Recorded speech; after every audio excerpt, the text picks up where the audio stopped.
Austin Simmons' evolution to QB1 is off to a flying start.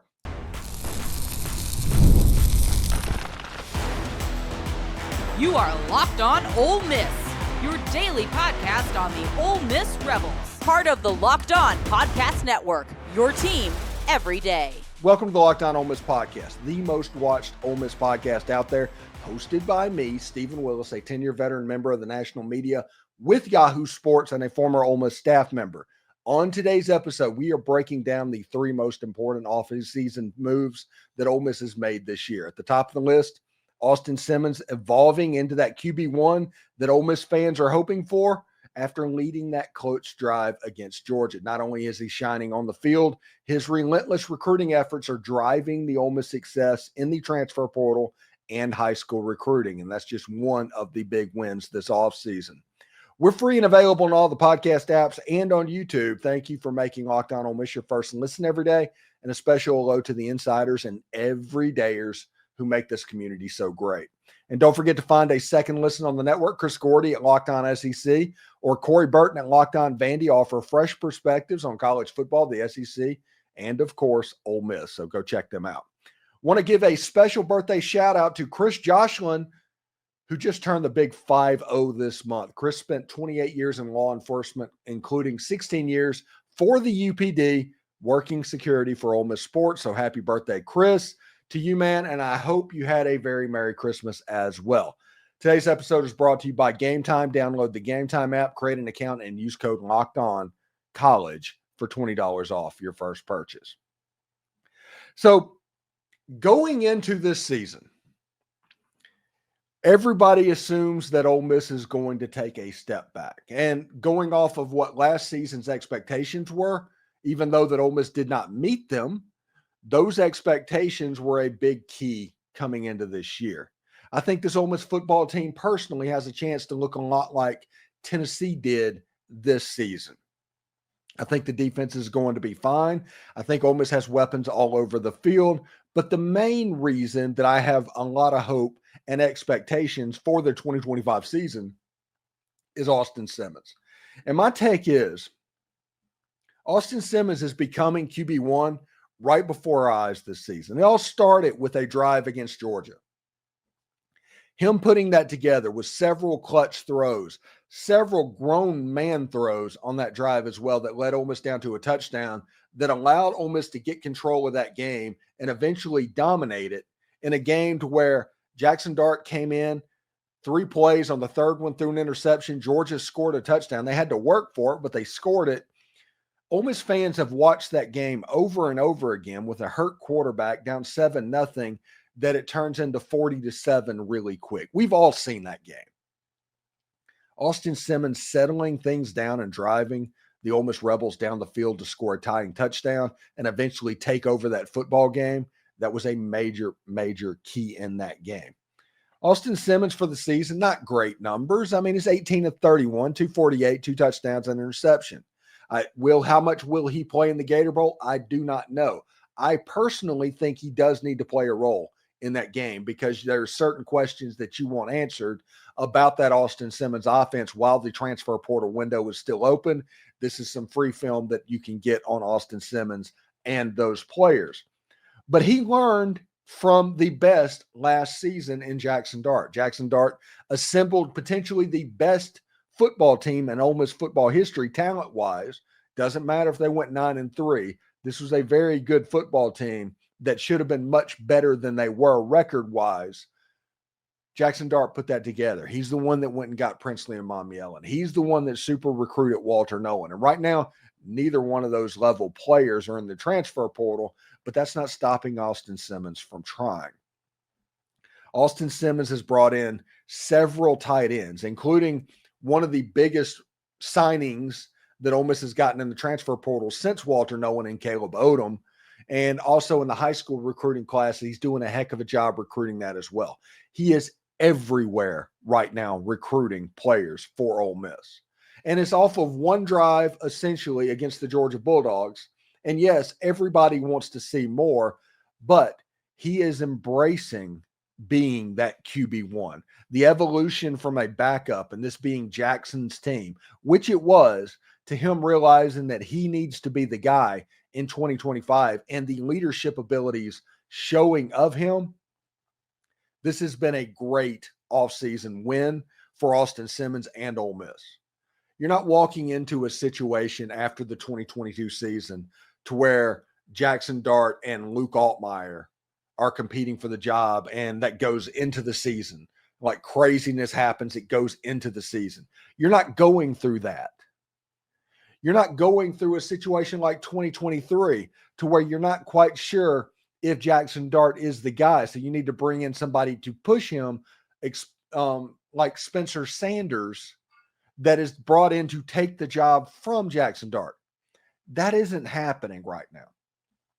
When you look at the caliber of players that Ole Miss brought in, they didn't bring in starters. They didn't bring in the, quote, superstars of the portal, like the Noah Fafitas and the Jackson Arnolds and those guys. They were not brought in. They were not recruited. Ole Miss went after Anthony Calandria, but didn't end up landing him because Austin Simmons is there. And everybody knows what Austin Simmons is. Mikey Keene ended up committing to Michigan instead of Ole Miss because Mikey Keene does not want to be a backup. Everybody knows what Austin Simmons is. Bo Pribula committed to Missouri. He got $1.5 million to go to Missouri. So that might not have been him just not wanting to be a backup. That might have been him just wanting to get paid. But the way that Ole Miss is attacking this transfer portal window is them admitting that they know what they have in Austin Simmons.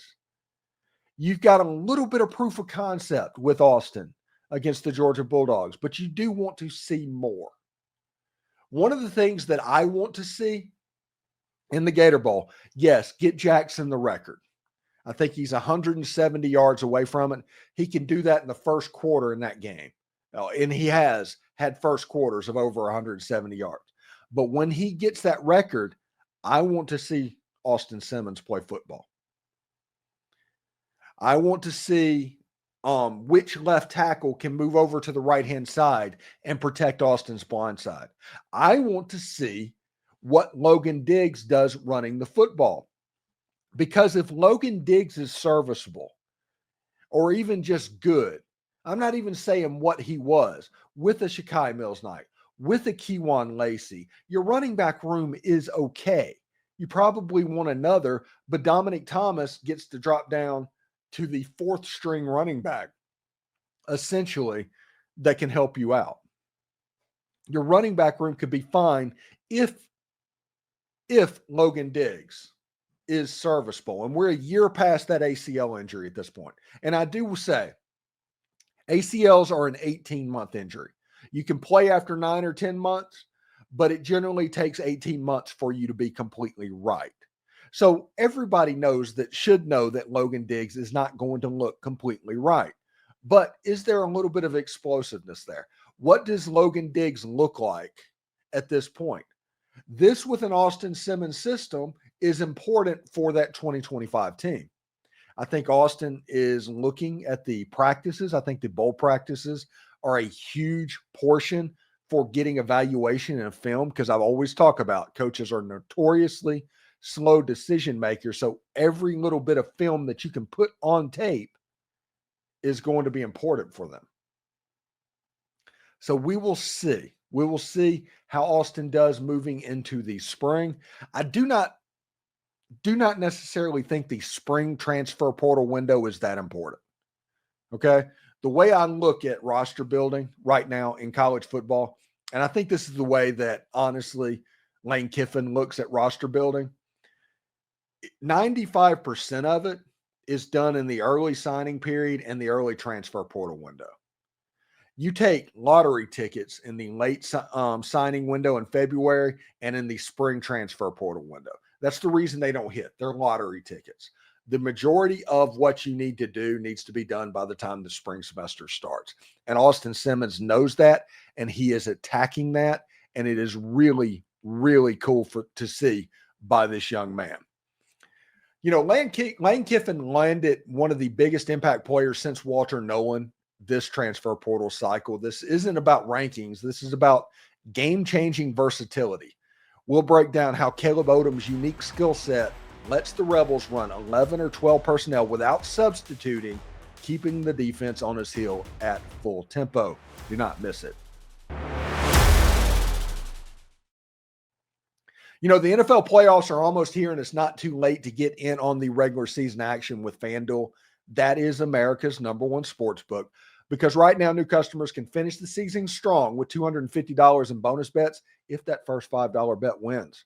FanDuel has so many different ways for you to pick up a W. I love betting on which players are going to score a touchdown or how many points each team will score. It's thrilling. It really is. How about checking out the college football playoff line where you can get Texas at -13.5? Just visit FanDuel.com today to join. That's FanDuel.com for your chance at $250 in bonus bets. Make every moment more with FanDuel. It's an official sportsbook partner of the NFL. You know, we talk all the time, and my take on this one will be pretty simple. Caleb Odom is the key to having the offensive versatility that Lane Kiffin has wanted the entire time that he is at Ole Miss.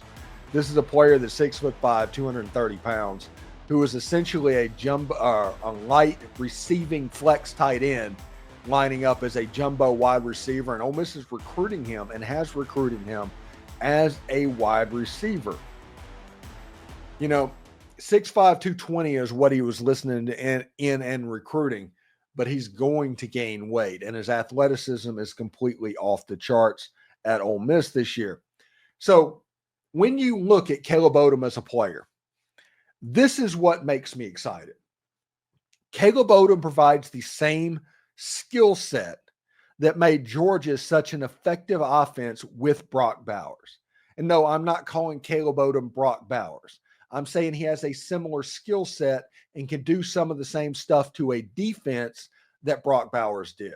Brock Bowers was 250 pounds and ran a 4.340. I don't know if Caleb Odom is there, but Caleb Odom is going to make this defense be pressured and a lot of base looks of what they're going to do because of what Ole Miss can do offensively thanks to his positional versatility. Everybody has heard me talk about positional versatility on this program. And this is an example offensively of a way that Lane Kiffin can do that. Caleb Odom is somebody that is athletic enough to play on the outside. He is big enough and physical enough to play on the inside. He can even put his hand in the dirt as a tight end. Ole Miss has the ability now to run full tempo, but it's switching out of 11 and 12 personnel, and that's one back and one tight end, and 11 personnel, one back, two tight ends, or one wide receiver, or one back and two tight ends for 12 personnel. Caleb Odom allows you to do that. You can line him up in the tight end position and it be an truly effective tight end.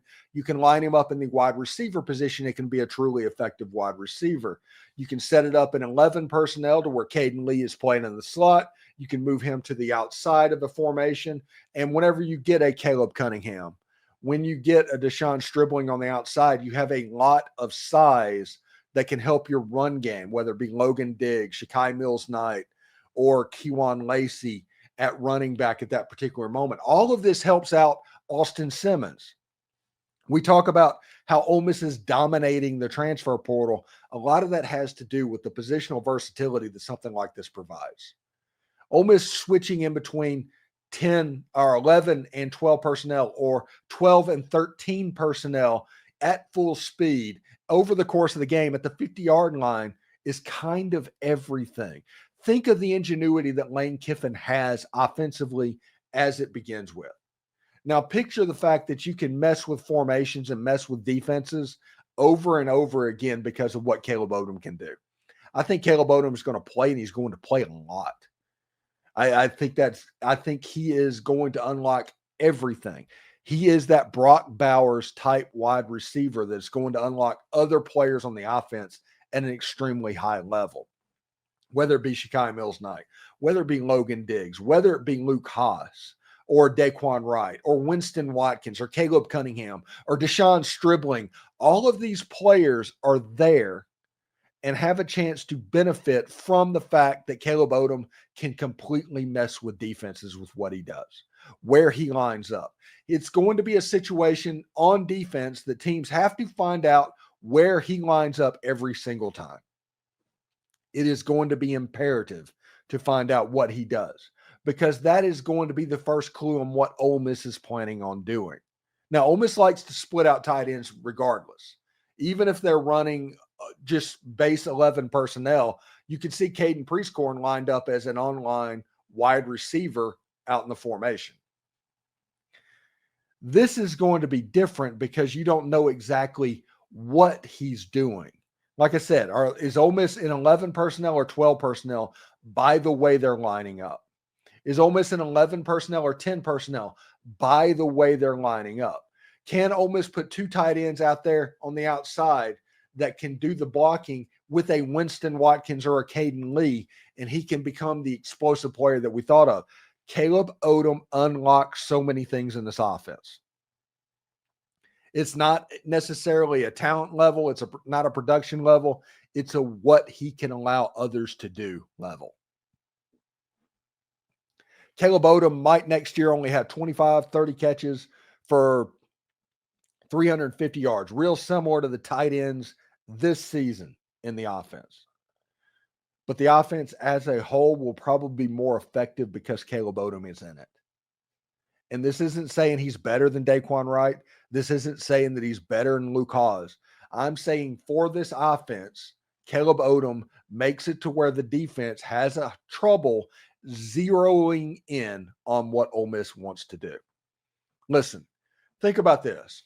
You want to run a tempo fourth down, which Ole Miss tried in every one of their losses this year.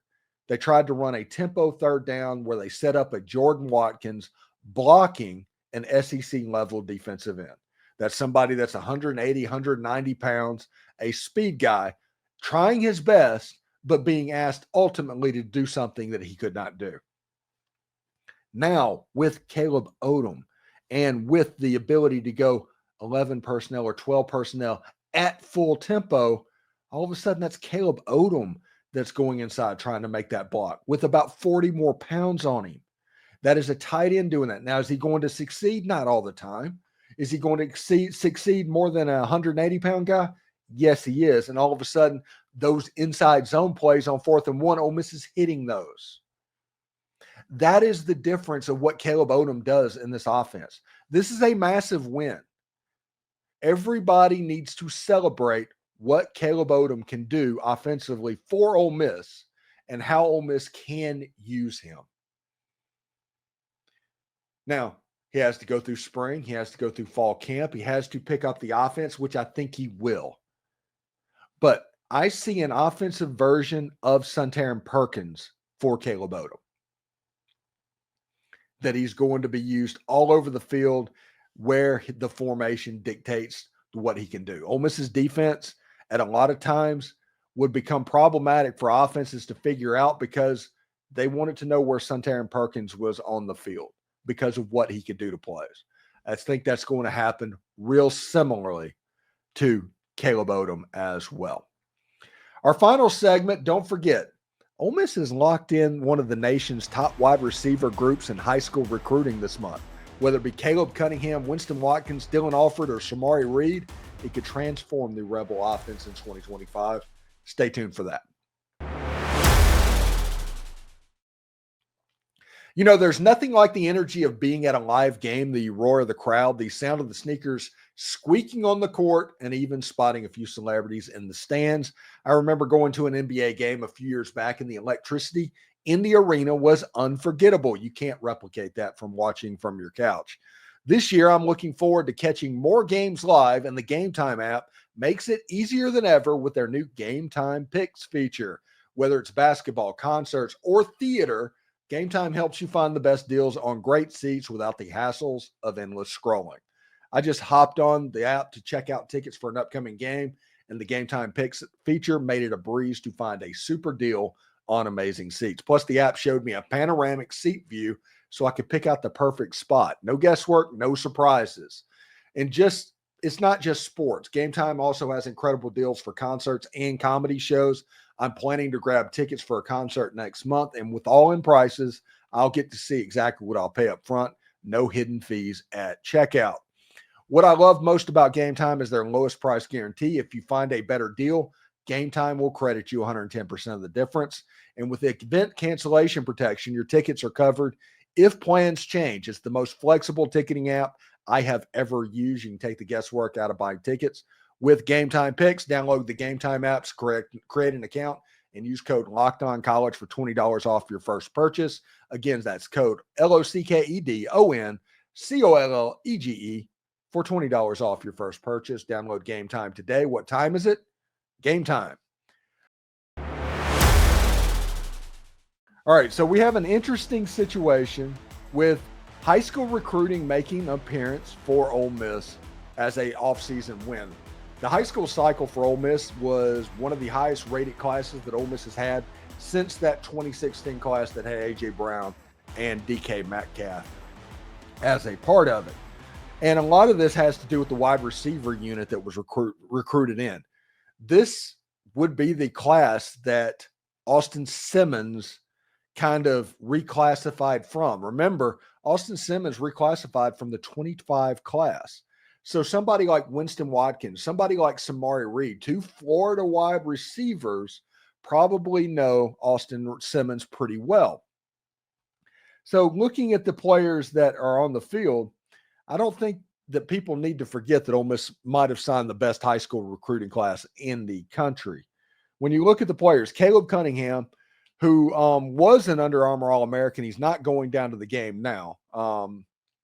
Earlier this week, I'll be over at the Under Armour thing on Sunday and talking with Cortez Thomas. He's five-star wide receiver.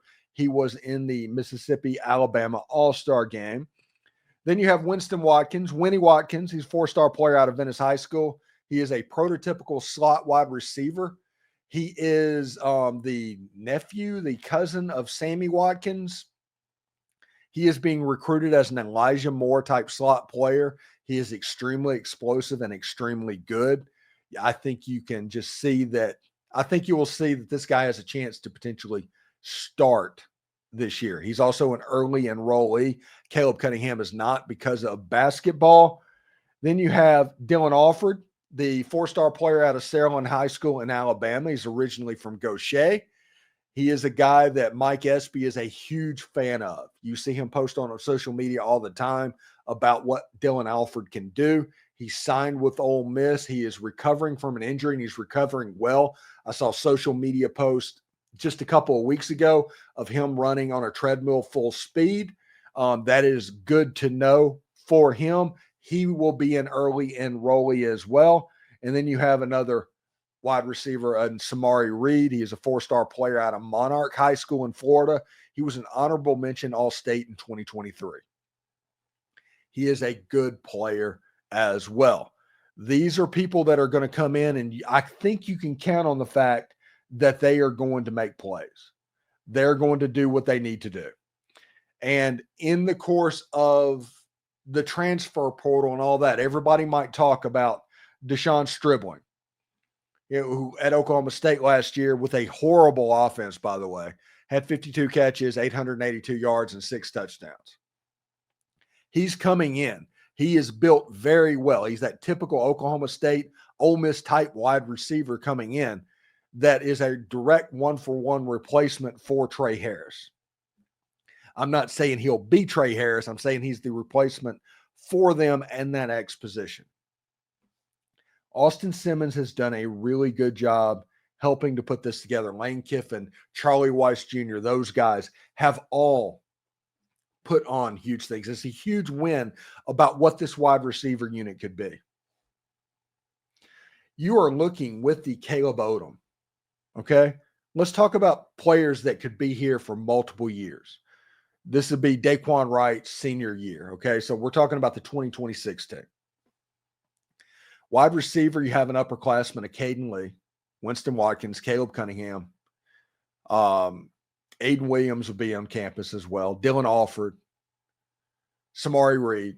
In the backfield, Shakai Mills-Knight. At tight end, Caleb Odom, Luke Haas, along with Hayden Bradley and Dylan Hipp and those guys in the tight end room as well. Ole Miss skill-wise is potentially going up They're leveling up right now offensively. Now, offensive line, there's not a superstar in the portal right now in the offensive line or the defensive line. There's no Walter Nolan sitting in the offensive line.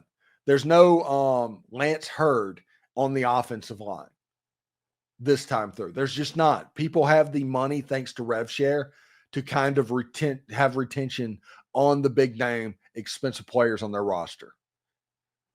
That is what rev share right now is going for, to set that up. Just like, hey, we need to keep you. If you have a quarterback, keep it. And look at what South Carolina just did with Lenore Sellers. That is a fine example of what's going on. So with high school recruiting being important and Lane Kiffin having a good eye for wide receivers in the high school and college level, it'll be interesting to see what they could do for Austin Simmons as well. Should be pretty interesting. Now, the last thing I want to talk about before we get out of here, this guy is my favorite player in the class. He just is. Not only is he 15 minutes away from my back door to his house, but on Christmas Eve, he got into a Twitter argument because Dallas Wilson is transferring, or he got out of his LOI and is going from Oregon to Florida. He's going to end up playing for the Florida Gators. Keon Young held him to 2 catches for 6 yards in their playoff game, like head-to-head directly. Florida players were talking about how much they were going to own Ole Miss and other players wide receiver-wise. And granted, Florida's recruiting wide receivers right now really well. Keon Young jumped in and was like, I don't know about that. And it was like 2 of 6. And it was like, well, you were backed off. And he started putting videos of that game up there. And it was pretty fantastic. Keon Young is my favorite player in this class, bar none, because he is a Lakeland Dreadnought, and that is the best nickname in all of college football. And I got to see Keon Young play against Winter Haven High School, a good player as well. It's going to be fantastic to see what Pete Golding does with the players that were recruited in the secondary. Keon Young, Cortez Thomas, Major, the guy from IMG, I forgot his name. I apologize. You have a chance to where the safety positions are in pretty good hands. Ole Miss is going to be young, but they're going to be very talented in 2025. And we'll see exactly how that works out for the Ole Miss Rebels. Thank you for making the Locked On Ole Miss podcast your go-to source for Ole Miss sports. We pride ourselves in offering the most comprehensive perspectives, which is why we're the #1 Ole Miss podcast out there. Your support means the world to us. Thank you for making Locked On Ole Miss your first listen every day. And for your second listen, check out Locked On SEC Podcast. Host Chris Gordy holds no punches, covering the best conference in college football. Find Locked On SEC on YouTube or wherever you listen to those podcasts. Hotty toddy, everyone.